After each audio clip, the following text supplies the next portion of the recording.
Well, I got the first hole dug 3 feet down. I walked away for an hour and I came back and there was 1.5 feet of water in the bottom of it. So, looks like a good property for a well, but not so good for a foundation. Anyway, I knew that this property was pretty wet anyway, but it's a lot of clay here, as you can see. So I got me a post hole digger there. It made the job pretty easy, actually. And we got to put 3 more poles in. So yeah, it don't look like much right now, does it? There'll be a blacksmith shop here in a couple weeks. Built with logs and shit the old way. You know, a little bit of tin. Not much else. Dig a hole. We're just gonna put a bunch of log posts together and do it old school. I'm not gonna research too much of how to do it. I'm just gonna kind of wing it. Do it with a chainsaw and make something that's reasonably good for 5-10 years.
Well, that's one. I know I could use a little help. So there you go. Just packing it in with the clay that came out of the ground. Clay's real good for posts because seals out oxygen much as anything else. And although it's a lot of moisture up against it, the oxygen doesn't get to the wood, so it doesn't rot below ground too quick. Most vulnerable part is basically right there where the wood begins above the ground, and a little bit of grease or some kind of material that'll keep the bugs away will slow that down a lot from rotting right there. So we got a pole in. She's about I don't know, about 11 feet. It's more than 10 for sure, but it's not, I don't think it's quite 12. I'm 6 feet and I'm to there. She might be 12 feet, I don't know. But we're going to lop some of it off the top. It'll be around 10 feet when it's done.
Lost my tractor in the mud over here, so I gotta lift it by hand. Sure could use some help.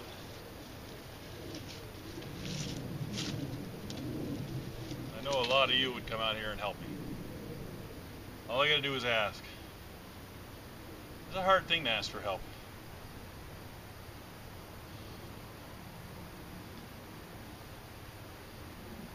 Help. If I don't get any help, I'll do it myself, but if a bunch of you people wanted to show up here and help me out, I wouldn't say no.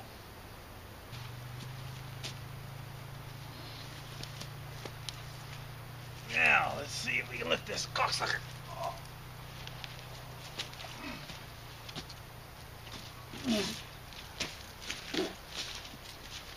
Get in there, you.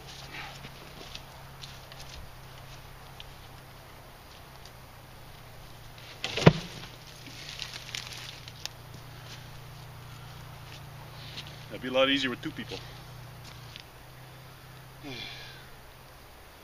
I'm getting too old.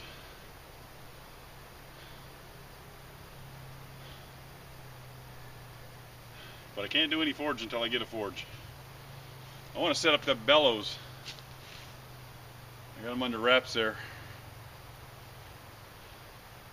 They need a little bit of work, so they may not go into service right away, but try and get it up and running. And one of the main reasons it would be nice to get this forge going is because you know the old feller Malcolm that I got the bellows and that anvil from, that old guy I was talking to? Well, it wasn't 5 weeks after that video where I bought the anvil from him. Well, maybe 2 months after. He was gone. The whole time he was sick. And he knew he had some form of cancer. And then I didn't hear from him for like 5-6 weeks. He was just kind of gone. And just come to find out that he had passed away. And it's sad because he was a real nice old feller. And he will be missed. He was a great guy. Everybody loved him around here. Real local hero. Everybody knew him. You know, you just had to say the name Malcolm. Everybody knew Malcolm. Anyway, this one's for you, Malcolm. This forge will be dedicated in your name. And I know you aren't a blacksmith, but we'll ring the anvil for you once we get her up and running. Now let's get back to work.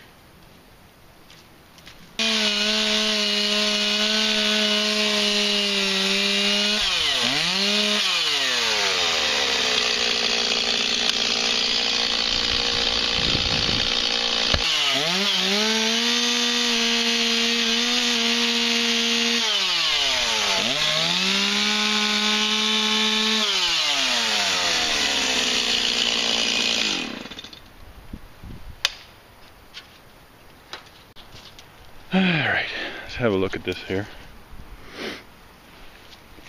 There's a piece that come out. And that's about the diameter I want. It's the same as where I've cut. Let's climb up here. No hands. Alright, that's what we got. There you go. Not a bad coping job there. And a couple little touch-ups. But if I find something that's just slightly smaller diameter than the piece I cut, she's getting about 5.5 inches up on top here. And it runs down to that one.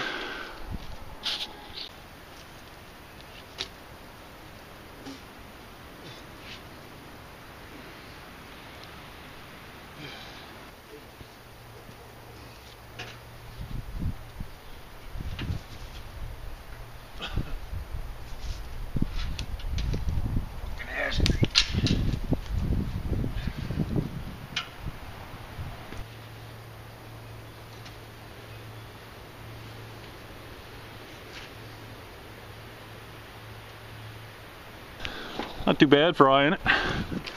That one looks pretty good. I'd say that's not going to go nowhere. Put a couple spikes in there for good measure, but probably don't even really need it once the braces are on. And roofing. Roofing ties everything together. Anyway, I'm calling it a day. Check you later.